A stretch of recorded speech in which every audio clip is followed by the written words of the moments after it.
Okay, this is John Burroughs again, and I'm going to go forward with podcast number 9. It's going to be called AI What's Next? I don't know. I don't have any idea how long this podcast might take because, once again, I ramble, as you well know. But I want to take you on a little journey. Uh,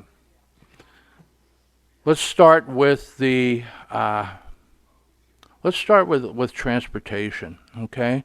Um, how did we get the mail delivered way back when? We got it by horse. And then how did we get the mail delivered? Well, we got it by train. Then how did we get the mail delivered? Well, we got it by, it could be boat, it could be plane. And then we also had the automobile. All those were the embryonic stages of more or less artificial intelligence, except it needed human operation. Um, don't get me wrong. There's certain things I love about how we've advanced technologically. I mean, I love the remote control. I think everyone who has a TV loves the remote control. It's very convenient. But what's next? Is it going to be what's going to really decimate humanity or destroy humanity? And what's going to come first? Is it going to be global warming, where they tell you we only have 12 years left? Quite frankly, I find that very hard to believe. Number two, is it going to be greed? Is greed going to be the thing that really decimates humanity? Is it going to be some unknown virus popping up somewhere and a worldwide pandemic that we can no longer control? Or is it going to be artificial intelligence? I mean, let's think about it. Um, I used to own a 1964 Barracuda, and it was very basic automatic transmission, and you pretty much had to do everything on your own. Not too long ago, well, actually, probably 5 years ago, I bought a 2012 luxury car with all the bells and whistles and had like 80 chips in it. I never got an extended warranty in my life on a car, but I got it on this one because if something went wrong with that car that I can't control because it's kind of intelligent on its own, I wasn't prepared to pay the thousands of dollars it would cost to repair it. But really, it boils down to the fact, and I'm sure most of you, I really don't know my median age that listens to these podcasts. I know it's not many people, but there's an old saying that goes, for every action, there's an equal and opposite reaction. And we are, I'm kind of echoing the sentiments of Andrew Yang, the presidential candidate, Democratic presidential candidate for the nomination for president, I should say. I don't know who I'm going to vote for. I might not vote for anybody. That's a whole farce in itself. But the one thing that's always stuck in my mind is what he said about artificial intelligence. And think about it. First of all, what is artificial intelligence going to affect most and first? Well, it's going to be manufacturing. It's going to be agriculture. It's going to be transportation. It's going to be those type of things where they can be operated artificially. For instance, we have autopilot in airplanes, right? We have autopilot in airplanes. Ask Boeing. Uh, they had autopilot, but the human person couldn't override it. The artificial intelligence wouldn't let it because of a glitch. So we have those major categories that just employs millions and millions of people.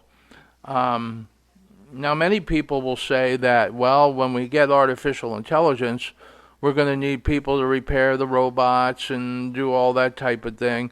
Well, quite frankly, I don't know a lot about it, but I do know one or two things about living life and certain jobs in the manufacturing, agricultural, industrial field, that there's millions and millions of people that are working in that field. And there'll be millions and millions of jobs eliminated in that field when artificial intelligence supposedly gets perfected, okay? But think about it. Another product in the early stages of artificial intelligence is your computer. How often have you had to shut down your computer because it wasn't cooperating with you? Why? Because it had a mind of its own. It decided, screw this guy. I'm gonna shut down because I'm feeling ill. Okay, that's one thing, Then I see ads now, with everyone experimenting with the self-driving cars. Okay, and uh, I never thought in my lifetime I would see it, and I'm still alive. So I hope it doesn't work because it's going to cost human lives. Lord knows, with the PETA people out there, we can't turn around and have animals in those cars and find out what might happen.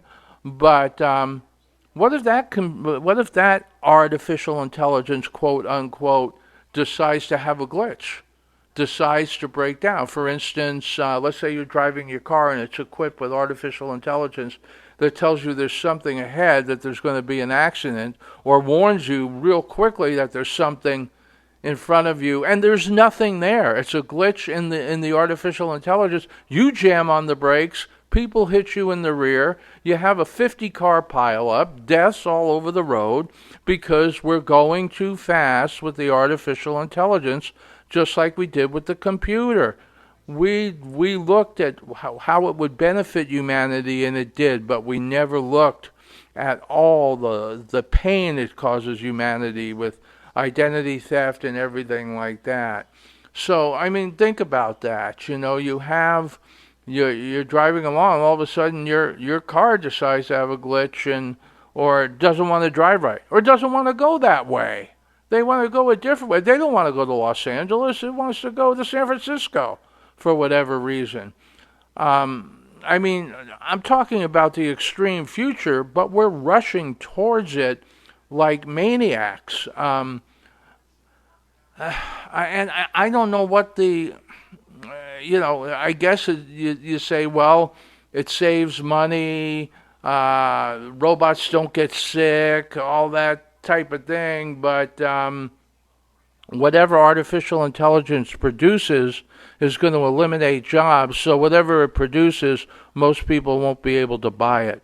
So we have something wrong in our collective human mind that says we have to keep going, we have to keep going, we can never be satisfied.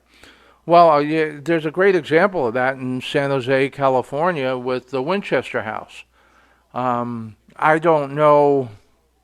I think she's something about her dead husband or something, but I took the tour of the Winchester House, and something told her that she had to keep building, keep building, keep building, keep building, until when you take a tour of that house, it becomes nonsensical. It becomes ridiculous. And, excuse me, the greatest thing that I find kind of hilarious is commercials about artificial intelligence. After all, what is a commercial, and why do celebrities do commercials? Most celebrities do commercials. The one I see a lot is with the rapper Common. Now, I happen to think that guy's a decent guy. I happen to think he does decent music, and I also happen to think he's very intelligent. But he's the salesperson out there.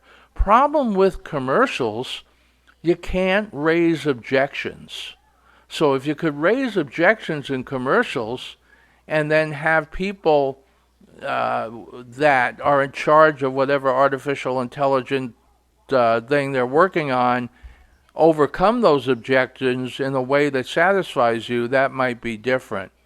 But it's become to the point where I know for a fact that if we keep going, we're going to see not only people's lives, I mean, not only deaths, that type of thing. Where we're gonna see people's lives affected in the wrong way. Uh, I don't want to make this too long. You all know what artificial intelligence is. Some people are going to be sitting there saying, this guy must be 70, 80 years old. He's just too used to old school. He doesn't know how far we've been advanced. Well, all I can say is, you might be right about my age, but mark my words, I'm right about what I'm telling you. How often has your computer shut down? How often have we heard about artificial intelligence where cars get in a wreck? Yeah, they're going to work on it. They're going to try and perfect it. And once they do, once they get it perfected, they'll no longer need nearly the amount of people to produce the food we need, the industrial equipment we need, the automobiles we need, all those type of things.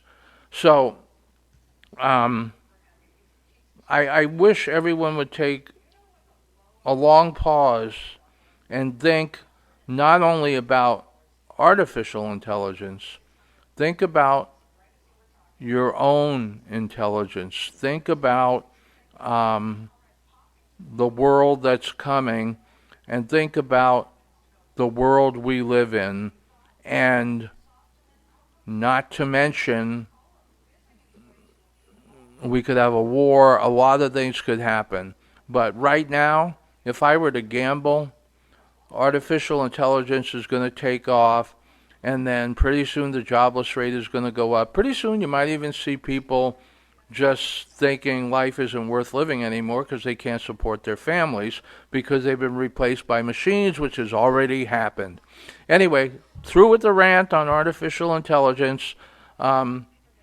I hope you all understand what I'm driving at. I'd like to hear your comments on it, especially you techies out there. I'd like to hear your comments on how I'm being an alarmist, because if you can legitimately convince me that artificial intelligence is the wave of the future, will create more jobs, will be better for humanity. If you can convince me of that, I'll do another podcast fully apologizing for this one and echoing your sentiments rather than Andrew Yang's. John Burroughs signing off.